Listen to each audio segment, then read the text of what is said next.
It's not special, it's something beyond that. Yes, definitely.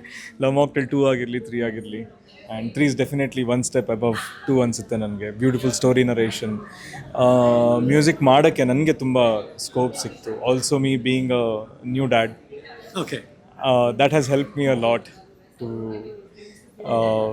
Think about ನಾ ಹೆಂಗೆ ಮಾಡಬೇಕು, ಒಂದು ಹಾಡನ್ನ ಹೆಂಗೆ ಪ್ರೆಸೆಂಟ್ ಮಾಡಬೇಕು, ಅಥವಾ ಈ ಕಥೆನ ಮ್ಯೂಸಿಕ್ ಮುಖಾಂತರ ಹೆಂಗೆ ಹೇಳಲಿ ನಾನು ಒಬ್ಬ ತಂದೆಯಾಗಿ ಅಂತ ತುಂಬ ಯೋಚನೆ ಮಾಡಿರೋಂಥ ಸಿನಿಮಾ ಇದು. ಸೊ ಹೃದಯಕ್ಕೆ ತುಂಬ ಹತ್ತಿರವಾಗಿರೋ ಸಿನಿಮಾ. ಖಂಡಿತ. ಒಂದು ಎಕ್ಸಾಂಪಲ್ ಕೊಡ್ತೀನಿ ನಿಮಗೆ. ಮೂವಿಯಲ್ಲಿ ಫಸ್ಟ್ ಹಾಡು ಬರುತ್ತೆ, ನಕ್ಕರು ಚಂದ ಮುದ್ದಾದ ಈ ನನ್ನ ಕಂದ ಓ ಮುದ್ದು ಮಗಳೇ.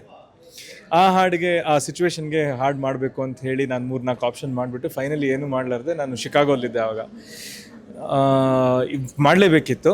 ಸರಿ ಅಂತ ಹೇಳ್ಬಿಟ್ಟು ನನ್ನ ಮಗನ ಫೋಟೋ ಲ್ಯಾಪ್ಟಾಪಲ್ಲಿ ಸ್ಕ್ರೀನ್ ಸೇವರ್ ಮಾಡಿಕೊಂಡು ಅವ್ನ ಮುಖ ನೋಡಿಕೊಂಡು ಮಾಡಿರೋ ಹಾಡು ಅದು. ವಾವ್. ಸೊ ಅವನಿಗೆ ನಮ್ಮ ಮನೇಲಿ ಏನೇನೋ ಕರಿತೀವಲ್ಲ ಪೆಟ್ ನೇಮ್ಸ್, ಆ ಪೆಟ್ ನೇಮ್ಸ್ನ ಯೂಸ್ ಮಾಡಿಬಿಟ್ಟು ಮಾಡಿ ಕಳಿಸಿರೋದು ಕೃಷ್ಣ ಅವ್ರಿಗೆ ಹಾಡು. ಅದೇ ಓಕೆ ಆಯಿತು. ನಾನು ಹೇಳಿದೆ, ದಟ್ ಕ್ಯೂಟ್ನೆಸ್ ಕಮ್ಸ್, ನನ್ನಿಂದ ಬಂದಿರೋ ಕ್ಯೂಟ್ನೆಸ್ ಅಲ್ಲ ಹಾಡಲ್ಲಿ, ಅವ್ನು ಕೊಟ್ಟಿರೋ ಕ್ಯೂಟ್ನೆಸ್. ಅದೊಂದು ಹುಕ್ ಲೈನ್ ಹಾಡ್ಬಿಡಿ.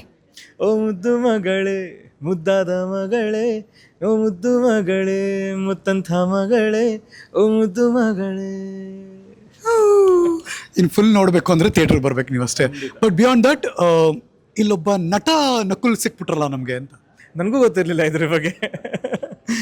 ಕೃಷ್ಣ ಅವರು ಒಂದಿನ ಫೋನ್ ಮಾಡಿ ಹೇಳಿದ್ರು, ಆ್ಯಕ್ಟಿಂಗ್ ಮಾಡ್ತೀರಾ? ಯಾವತ್ತೂ ಮಾಡಿಲ್ಲ ಕೃಷ್ಣ ಅವರೇ ಅಂದೆ ನಾನು.